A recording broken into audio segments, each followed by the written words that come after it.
Hi guys, I just thought I'd tell you a little story. Today it's a very special day for me because it's the anniversary of the day that I lost my virginity. Don't worry too much about the disguise. It's just that Stinknab home, if she sees this, uh, she won't be able to give me a hard time because she's not actually involved in this story. So before I joined the Navy, I tried and tried and tried to lose my virginity. But I couldn't. I wasn't the best looking pencil in the box, and I just thought that nobody really loved me. And if you remember, all your mates were saying, "Oh yeah, I've done it, I've done it. Oh yeah, I've done it, I've done it." So I made that a lot worse. So having joined the Navy, I joined HMS St Vincent in 1967, aged 17 and a half. And if you remember, any of you that went to Vincent, on a Sunday afternoon, you would get shore leave after church parade. So I used to use my shore leave while I was at Vincent to try and lose my virginity. I tried and tried and tried, but nothing. Having left Vincent, I continue with a desperate desire to lose my virginity, and I tried everything. I tried Wrens in the Whaley Club. I tried Grab a Granny in Arundel Street. I thought my middle name was Bugger Off. Things were getting quite desperate, and so I decided that I would enlist the help of a professional virginity losing advisor. And I met her. She was a floozy, and she was stood in the doorway of a little French restaurant in Portsmouth called Les Golden Fleece. I was really attracted to her because she's wearing an acrylic leopard skin coat, and I knew she was a floozy because she was carrying a toucan Guinness handbag. So I slid over to her and I said to her, "Will you help me to lose my virginity?" And she said, "Well, you've guessed it, bugger off." She said, "What are you and me going to do in a doorway? You're just a kid. How tall are you?" I said, "I'm 5'6". She said, "And how old are you?" I said, "I'm 17 and a half. "Buzz off." She said, "And you're a sailor, ain't you? Because I can tell by the way you're wearing that balaclava tucked in." She said, "You've got no money either, have you?" I said, "I've got £6, 3 and sixpence." "On your bike," she said. So off I went. I walked down Commercial Road. There was no Guildhall Square in those days, and just before I got to the railway bridge, I looked over to my right to where the Sussex Hotel was, and I swear blind that statue of Queen Victoria, she winked at me. Well, that was an omen, wasn't it? Because I thought,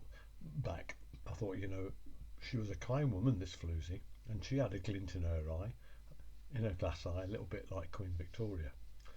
So I went back and I pleaded and pleaded and pleaded with her to help me lose my virginity.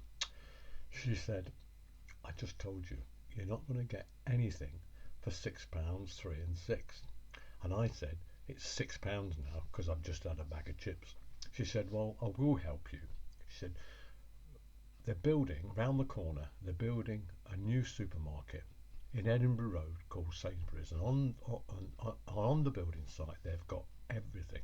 They've got bricklaying materials, and they've also got blacksmith tools, and they've got an anvil." She said, the only way I can see you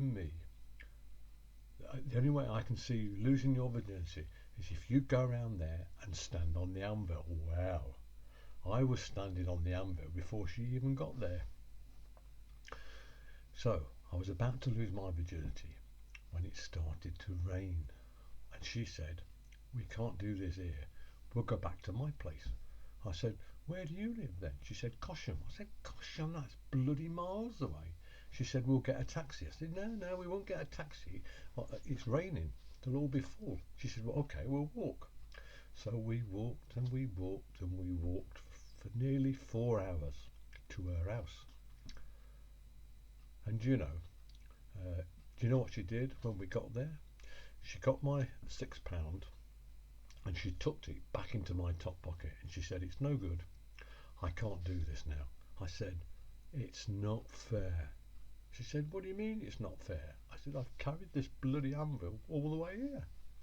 Anyway, on my way back, just going down the Twyford Avenue and I saw this girl stood outside the Twyford Arms.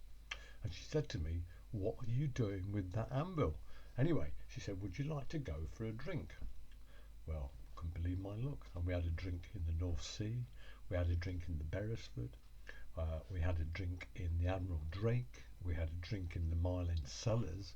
And then she said to me, "Would you like to take me out tomorrow?" Well, I couldn't believe my luck. So she said, "I'll meet you in the seafront in Southsea, outside the fairground, because that's where I live. My dad's got a stall in the fairground, and they live on the fairground." Well, I love fairgrounds. So I met her, and you know, they had a fantastic caravan on the fairground, and she had the flat upstairs. And her dad said to me, "I bet she's not told you, has she?" I said, "Told me what?" She said, "It's her 18th birthday tomorrow, and we're going to have a surprise party for her around the fairground. And would you like to come?"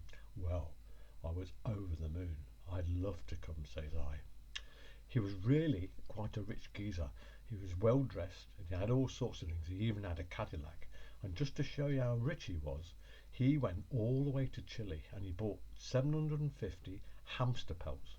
And then he had someone make her a hamster pelt coat for her birthday. And they had this party round the fairground and she wore the coat and they couldn't get her off the big wheel. So anyway, she said that my dad has agreed that you can stay overnight. Well, I was overjoyed. I've never seen a bedroom like it. Behind the bed there was a shelf, and on that shelf there was a cuddly toy, cuddly toy, cuddly toy. And above that shelf there was another shelf, and there was a goldfish in a bowl, coconut, goldfish in a bowl, coconut, and then coconut in a bowl, Toby jug, Toby jug, Toby jug.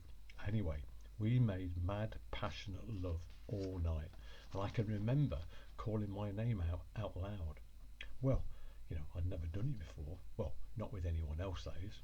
When it was all over, I said to her, "Well, was that okay?" And she said, "Yep, you can have anything on the second shelf." Bye.